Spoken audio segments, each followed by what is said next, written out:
Bom, gente, para aula de hoje eu vou dar uns métodos de cocção. Lembra que eu tinha dado uma atividade para vocês? Vocês vão continuar fazendo essa atividade hoje, mas de outra maneira que vai ter que postar lá no fórum, tá? Lembrando que vocês têm que postar a atividade no fórum para ganhar a presença. Bom, vamos falar hoje sobre os métodos de cocção então. Então a gente viu sobre os tipos de calor, que é convecção, condução e radiação, e vimos calor úmido e calor seco. Hoje vamos ver os tipos de cocção que a gente pode fazer com esses calores.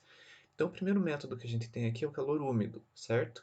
Então, usando o calor úmido, o método mais básico que a gente tem é ferver em água em ebulição, tá? Quando a gente coloca essa água para ferver, lembrando lá que vai acontecer a convecção, que é quando a água ela vai se agitar dentro da panela. Essa agitação, né? Essa agitação forma essas borbulhas, certo? Que muitas vezes podem alterar o alimento. Se o alimento for muito sensível, nós não podemos usar esse tipo de cocção. A gente usa um outro tipo, tá? Então essa agitação às vezes é bom porque o líquido ele fica se agitando lá dentro. Então tem algumas receitas que a gente utiliza a fervura para fazer. É, em vegetais e amidos a gente pode utilizar. Em vegetais, a gente vai ter o amaciamento desse vegetal, podem acontecer algumas perdas também para a água, porque vai estar em contato com água quente, então eu posso ter perdas desses vegetais. E os amidos, né, vão gelatinizar, então o processo de gelatinização acontece quando está fervendo, naturalmente. A gente evita fazer esse processo em carnes, peixes e em ovos, porque podem endurecer as proteínas, né? Para que amoleça, lembrando lá que as carnes que têm alto teor de colágeno precisam ficar muito tempo sob cocção para que elas amoleçam. Em alimentos muito delicados, a gente evita também porque despedaça. Então, eu não vou jogar um ovo cru lá dentro porque vai despedaçar. Então, para alimentos muito delicados, a gente não usa o método de fervura. Para utilizar o método de fervura com alimentos delicados, a gente faz o simmer, que é cozinhar em fogo brando, ou seja, a gente deixa uma temperatura bem mais baixa essa chama, né? A gente diminui a chama para que fique fervendo devagar e não forme aquelas bolhas, aquela agitação muito violenta na água. Isso, né, faz com que a água atinja as temperaturas de ebulição, em torno dos 95 graus ali, mas essa agitação permite que os alimentos eles permaneçam íntegros. Então, com ovos, por exemplo, a gente pode fazer isso, ou com alguns vegetais para que eles não se despedacem. Então, vegetais sensíveis e ovos. O outro método que a gente tem para produtos mais sensíveis é o escalfar. A gente coloca uma pequena quantidade de líquido quente numa panela, a temperatura fica entre 70 e 82 graus, não chega a ferver nesse caso, é somente o calor, né, a água aquecida. E peixes, ovos sem casca, então para fazer ovo pochê, o método de fazer pochê é o nome escalfar. Então escalfar e pochê é o mesmo método, certo? Então essa técnica aqui chama-se escalfar. É usado também para tirar sabores indesejados de miúdos, né? Então, miúdos a gente tem que fazer um tratamento prévio, a gente coloca um pouquinho de água, pode colocar um vinagre junto também para tirar esses sabores indesejados, tirar o excesso de sangue e para fazer o pré-preparo desse alimento, certo? Sempre para fazer a técnica de escalfar, a gente espera o líquido chegar à temperatura antes de adicionar os ingredientes, porque se eu colocar na água fria não faz sentido nenhum. Então a água já tem que estar aquecida nas temperaturas que a gente quer para fazer essa técnica. O outro método aqui com calor úmido também é branquear. Então a gente cozinha parcialmente e brevemente em água. Também dá para fazer branqueamento em gordura, mas não é tão comum. O branqueamento geralmente ele é feito em água. Tem dois métodos, a frio e a quente. O que é fazer o branqueamento a frio? Colocar o alimento na água fria e daí levar para esquentar, e depois que levanta a fervura, deixa alguns minutos. Então a gente faz isso, por exemplo, para dissolver sal. Em carne seca, carne de sol, charque, que são produtos que vêm com muito sal, a gente faz esse processo, né? A gente coloca na água, espera ferver, ferveu, joga a água fora, põe a água de novo, espera ferver e faz isso várias vezes para tirar o sal. Impurezas e sangue com os miúdos, assim como escalfar, dá para fazer com branqueamento também. Então, com o cérebro a gente faz isso, né? Com o cérebro a gente ferve, né? Coloca o cérebro na água, ferve e daí depois tira essa água e vai trocando. Com o bucho também a gente faz essa etapa de branqueamento. Então, para tirar impurezas de miúdos, tirar sangue, a gente faz o método a frio. E o método a quente geralmente é feito com frutas e vegetais, que é colocar o alimento já em água fervendo, tá? Então a gente espera a água ferver para daí colocar o alimento. Quando esse alimento é colocado, a gente espera ferver de novo, conta os minutos ali que tem que ficar, geralmente não passa de 5 minutos, dependendo do vegetal é 3 minutos, tipo o pepino fica 3 minutos, o brócolis já fica 5, tá? Então a gente ferve e depois tira e resfria em água fria. Esta técnica aqui a gente faz com vegetais para preservar cor, dissolver enzimas, para fazer concassê de tomate. O método é branqueamento. A gente joga na água quente e espera alguns minutos, certo? Para tirar a casca de pêssego também a gente faz isso, para fazer pêssego em calda, para descascar amêndoas. Todas essas técnicas aqui não deixam de ser um branqueamento. Lembram lá do concassê que eu expliquei numa das aulas passadas, que é para a gente descascar uma grande quantidade de tomates? A técnica é o branqueamento. Colocar em água quente e logo em seguida passar na água gelada, né? Isso é o método de branqueamento. É um método bastante utilizado, inclusive para conservar os alimentos e posterior congelamento, por exemplo. No vapor, a gente expõe o alimento ao vapor, né? Vai depender muito do tipo de alimento. Então, ao tempo que fica exposto ao vapor depende muito do alimento que eu estou fazendo essa cocção. Então, a gente cozinha expondo ao vapor. Então, nas panelas, quando a gente compra um jogo de panela, já vem a cestinha própria para cozinhar no vapor e tem essas cestinhas para vender avulso também. E é super útil, né? Porque quando a gente está cozinhando alguma coisa na água fervendo, a gente já pode usar esse mesmo vapor para fazer essa cocção. Tem várias técnicas que a gente pode usar para cozinhar no vapor. Eu vou mostrar algumas delas aqui, né? É, um dos objetivos do vapor é que ele cozinha tão rápido quanto a água quente, né? Alguns vegetais demoram mais tempo, mas em geral é no mesmo tempo que ele cozinha. Isso realça a aparência, ele fica com uma coloração bem bonita porque ele não perde cor em contato com a água e também não perde nenhum nutriente, nenhuma vitamina e nenhum mineral vai ser dissolvido na água. Então a água só passa pelo alimento, aquece ele, só que não arrasta nenhum nutriente, então preserva muito o valor nutritivo. Sempre que possível, a gente cozinha no vapor os vegetais, porque ele mantém muito mais os nutrientes e a aparência fica muito mais bonita. Um dos métodos que a gente tem é cozinhar no vapor usando o forno de convecção e combinado, certo? Então, ele é combinado porque aqui neste botãozinho tem um jatinho de água. Quando a gente aperta isso daqui, ele é conectado lá na água, ele joga água aqui dentro. Se o forno estiver quente, forma vapor. Então, quando a gente tem muitos vegetais, uma quantidade muito grande, e a gente quer cozinhar vários ao mesmo tempo, nós colocamos todos eles empilhadinhos aqui, enfileirados aqui, claro, com uma certa separação entre eles. Essas bandejas aqui são vazadas, né? Tem furinhos nelas, e toda vez que a gente vai, aperta o vapor, fica com vapor aqui dentro, e esse vapor que cozinha os vegetais. Dá para cozinhar vários tipos ao mesmo tempo e ir tirando, certo? Então, em uma bandeja eu coloco brócolis, outra bandeja eu coloco couve-flor, outra bandeja eu coloco os tomates, assim eu posso ir fazendo e ir tirando à medida que eles vão ficando prontos, dependendo do tempo que a gente ajusta no reloginho do tempo aqui, tá? Uma das desvantagens desse forno igual que a gente tem é que tem que ir lá apertar o botão. Tem alguns fornos que já você consegue programar para ir soltando o vapor, né? Então tem fornos muito mais modernos hoje em dia, né, que permitem esse ajuste e programação para ir soltando o vapor, né, durante toda a cocção. Então não precisa ir lá ficar apertando. Ele já cozinha a vapor durante todo o processo e ele vai apitando à medida que vão ficando prontos os vegetais. Isso daqui é útil então para grandes quantidades. Tem a cocção em papiote ou em papel, né? Onde a gente faz um ninho de papel, veda bem isso daqui e deixa cozinhar no vapor do próprio alimento. Então, a gente coloca muitas vezes vegetais aqui, cebola, pimentão, cenoura, batatas, e esses vegetais naturalmente já têm água dentro deles. Quando eles vão para a cocção, esses vegetais acabam liberando esse vapor e cozinham o alimento que está em cima, esse pedaço de salmão aqui, por exemplo. Isso é bem legal. A apresentação é bem rústica, né? Se você quer essa aparência, eu já não curto muito esses papéis no prato, fica um pouco ruim de comer, ao meu, né? A minha opinião, mas tem gente que gosta desse tipo de apresentação. Dependendo do estilo, né, da cozinha, até que fica bem legal. Só tem um porém. Tem que tomar muito cuidado com o ponto, porque a gente não está vendo como que o produto está se comportando.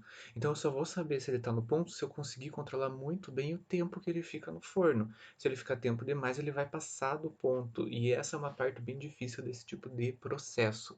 Então tem que testar bastante, tem que conhecer o forno, conhecer os equipamentos, conhecer os seus produtos, para que não aconteça do produto passar do ponto.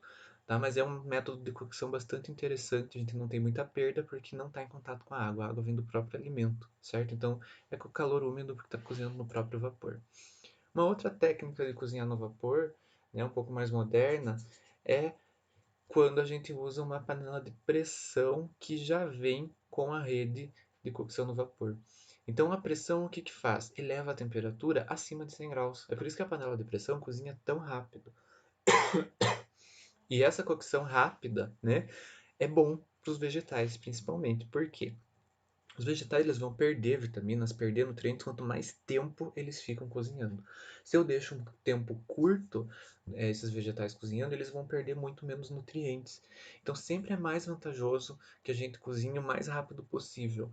E se a gente tem uma panela de pressão, a gente consegue fazer esse tipo de cocção muito rápido, né? Então é um jeito interessante.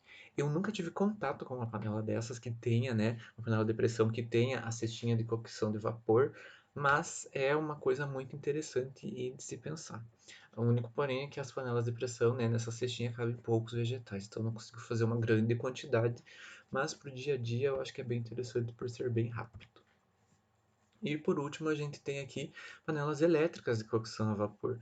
Você abastece ela com água, ajusta aqui tempos diferentes e temperaturas diferentes. Aqui tem o reservatório de água, né, para ver o nível de água, e você vai empilhando essas bandejas. É para empilhar, eu acho que até 5 bandejas. Dependendo do tempo que você vai tirar, você empilha elas na ordem já. Então aqui tem endívias, temos pimentão e temos batata. Então a endívia ela fica pronta, cozida bem rápido, então ela vai ficar pronta primeiro. Eu vou tirar esta bacia de cima, tampar e continuar a cocção do pimentão. Na hora que o pimentão ficar pronto, eu tiro o pimentão, ponho a tampa e termino as batatas. Então aqui é legal porque eu consigo controlar a temperatura desse vapor e o tempo que isso daqui vai ficar, certo? Então é super interessante. Tem alguns desidratadores dessa maneira também, que eu vou empilhando, que desidratam ervas, desidratam frutas. Então é bem interessante, né, esse tipo de processo aqui de panelas elétricas de cocção no vapor. Isso daqui é mais nos Estados Unidos, eles usam bastante, eles gostam muito, né, desses equipamentos lá. Aqui no Brasil eu nunca vi para comprar, pode ser que tenha. Utilizando calor úmido também a gente tem o braseado. Na verdade, esse daqui, o braseado, ele é uma combinação do calor seco e do calor úmido. Então, na verdade, ele é um calor misto, tá? Que a gente usa. O que que é o braseado, né? Dá para fazer ensopados e guisados com a técnica de braseado. O que que é? Primeiro você refoga, né, até dourar e depois você cozinha com a panela tampada. A própria carne ali, os próprios vegetais, eles vão soltar água e essa água vai fazer a cocção, terminar a cocção. Então a gente começa com o calor seco e termina com o calor úmido proveniente do próprio líquido que os alimentos soltarem, certo? Esse líquido que sobra no final pode ser servido como molho. Então a gente no final coloca, né, uma manteiga, até para refogar a gente põe azeite, põe manteiga, isso tudo depois é servido como molho. Então essa técnica aqui é bem interessante, é calor misto, certo? Então não é só o calor úmido é a técnica que finaliza a cocção. A gente começa com o seco ali, com o contato na panela, dourando o alimento e depois ele solta a água para fazer a cocção úmida, certo? Os dois métodos aqui, ensopado e guisado, são braseados, certo? Ensopado a gente chama quando a gente faz cortes de vegetais e carnes grandes e guisado quando são cortes de vegetais e carnes cortes pequenos, certo? Dois métodos usam o braseado como técnica de cocção. Então, geralmente a gente usa para carnes, aquela carninha que vai em cima da quirera, que vai em cima da polenta, né? Aquele franguinho bem fritinho que tem aquele caldinho, ele é feito pelo método de braseado. Vegetais também podem ser braseados, né? Alguns vegetais a gente faz, tipo a couve a gente põe na panela e deixa ela soltar água, repolho também, né? Então vegetais podem ser braseados também. A gente não pode, os alimentos não são então totalmente cobertos com o líquido, né? Eles cozinham no vapor da panela tampada, então o próprio vapor deles que cozinha, então não vai ter nenhum líquido ali cobrindo os alimentos. E a gente sempre obtém no final um molho concentrado e bem saboroso, porque fica um tempo bom ali em contato, né, com os vegetais, com os temperos que a gente coloca. Então, o braseado é uma técnica bem interessante e eu gosto muito dessa técnica aqui. Assar em forno, a gente usa então calor seco, certo? Então, calor seco é aquele calor que não usa água. Aqui, no caso do forno, a gente vai usar o ar como transferência de calor, né? Como um método de transferência de calor, nós usamos o ar. Para que cozinhe a seco, a gente não pode cobrir esse alimento, porque se eu cobrir, vai ficar vapor ali em volta do papel alumínio e daí a gente vai ter um outro método de cocção. Então, para assar mesmo, para que seja um assado a seco, a gente assa sobre uma grade para que o suco ele caia e não forme vapor e o ar consiga circular em volta de toda a carne ali de tudo que eu estou cozinhando. Em fornos convencionais, que não tenha convecção, então que não tem o vento lá dentro, a gente vira o alimento na metade do cozimento, porque o forno muitas vezes ele cozinha em temperaturas diferentes à frente e atrás, então tem que ficar virando o alimento para que ele cozinhe por igual, certo? Então isso é calor seco. A gente não pode ter nada de água quando a gente fala em calor seco. Na churrasqueira, todo mundo já comeu churrasco aqui, sabe, né, que a gente usa o calor proveniente de lenha ou carvão. Então, quando a gente queima a lenha ou carvão, a gente vai fazer um churrasco. Vai ser um calor seco, porque eu não vou ter contato de água ali. Então, a gente deixa o alimento suspenso para que a água escorra e pingue em cima do carvão. Inclusive, isso faz fumaça, que ajuda a defumar, né? E a defumação é uma característica do assamento em churrasqueira. É legal a gente ter esse sabor de defumado no alimento também. Por defumação é outra técnica, certo? A gente usa um recipiente fechado, tá? E pode colocar lascas de madeira dentro para a produção de fumaça. Então, isso funciona bem para itens pequenos, macios de cozimento rápido, né? Filés de peixe, aves e alguns vegetais podem ser defumados. Em casa mesmo dá para fazer defumação, não precisa exatamente ter uma câmara de defumação. A gente pode fazer em casa com alguns métodos aí que a gente encontra. No dourador, grill ou broiler, né? A gente assa rapidamente, com calor bem intenso, bem forte, e tem que ser alimentos pequenos, certo? Porque e carnes que cozinhem rápido. Se eu tiver uma carne muito grande, ela só vai dourar por fora e vai ficar crua por dentro. Então, para carnes macias, peixes, aves e alguns vegetais, a gente consegue assar no dourador e sempre lembrando que tem que virar esse alimento no forno para que cozinhe por igual, certo? A gente tem as três técnicas aqui, que é grelhar, chapear e grelhar na frigideira. São técnicas muito parecidas, porém diferentes. A base é o calor seco em contato com alguma superfície. No caso aqui, grelha, chapa e frigideira, né? Então a gente tem os três tipos aqui. Muitos grills aí da cidade falam que é grill, mas não é grill porque não tem uma grelha. É uma chapa, na verdade, que eles ficam fritando os bifes e os peitos de frango. Basicamente, então eles estão fazendo um chapeado e não um grelhado. Mas chama-se de grelhado pela conveniência, né? O nome também é mais legal, chapa, parece que é só x-salada, né? Então a grelha é uma grelha vazada e isso gera aquele desenho, né, na carne, então isso é legal. Essa grelha pode ser elétrica, a gás ou a carvão, ok? A chapa, então, é uma superfície sólida com pequenas quantidades de gordura e na frigideira é o mesmo que chapear, mas numa frigideira, né? Então só muda isso daí. Tem o salteado, que é cozinhar rapidamente em uma pequena quantidade de gordura. A gente tem que sempre pré-aquecer muito bem a frigideira, ela tem que estar cantando, não pode estar a frigideira fria. Então, toda vez que eu jogar o alimento, tem que fazer barulhinho, porque senão ela não está no ponto ainda, porque a gente quer cozinhar rapidamente, então tem que estar quente. Não pode colocar muita coisa na frigideira, porque além de reduzir a temperatura da mesma, ainda fica difícil de fazer as viragens ali, salteando o alimento dentro da frigideira. Então, a gente não pode encher demais, que isso vai reduzir a temperatura. A gente faz o deglaciado quando a gente faz o salteado, principalmente de carnes. A gente usa vinho ou qualquer outro líquido para tirar aquelas partezinhas que grudam no fundo e faz um molho com isso. Então, os salteados dá para fazer isso. Fritar é diferente de fritar por imersão. Quando a gente vai fazer uma fritura, a gente pode colocar uma quantidade pequena de gordura, tipo um dedinho de gordura. O calor não é muito alto, é similar ao saltear, mas a gente usa mais gordura. Então, para fazer bife, por exemplo, a gente faz bife frito, bife empanado, peito de frango empanado, a gente faz frito. Então, a gente coloca um dedinho de gordura numa frigideira e faz essa fritura, né? O fogo tem que ser mais baixo, né? Não pode estar muito quente, principalmente quando os alimentos forem maiores, para eu conseguir cozinhar por igual esse alimento. A quantidade de gordura vai depender do alimento. Se o alimento já tem gordura e vai soltar gordura, não precisa colocar muita coisa, certo? E pelo menos eu tenho que virar uma vez para dourar por igual dos dois lados. Senão só um lado vai ficar dourado, o outro lado vai ficar pálido. Então a fritura exige que a gente faça essa viragem. Fritar por imersão é um pouquinho diferente, porque a gente vai submergir em gordura quente. Então a gente coloca uma certa quantidade de gordura, né? E a gente imerge, né? A gente faz a imersão do alimento nessa gordura para que frite.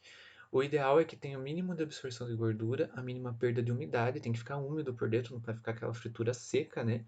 A cor tem que ser dourada e não pode ter sabor estranho, por isso o óleo tem que ser trocado com frequência, né? Muitos produtos são fritos por imersão, batata frita, bolinhos, coxinha, né? São todos fritos por imersão. Frango frito, frango a passarinho é frito por imersão também, então por isso não pode ficar muito seco, né? Então, isso tudo a gente consegue regular pela temperatura do óleo e o tempo que fica no óleo.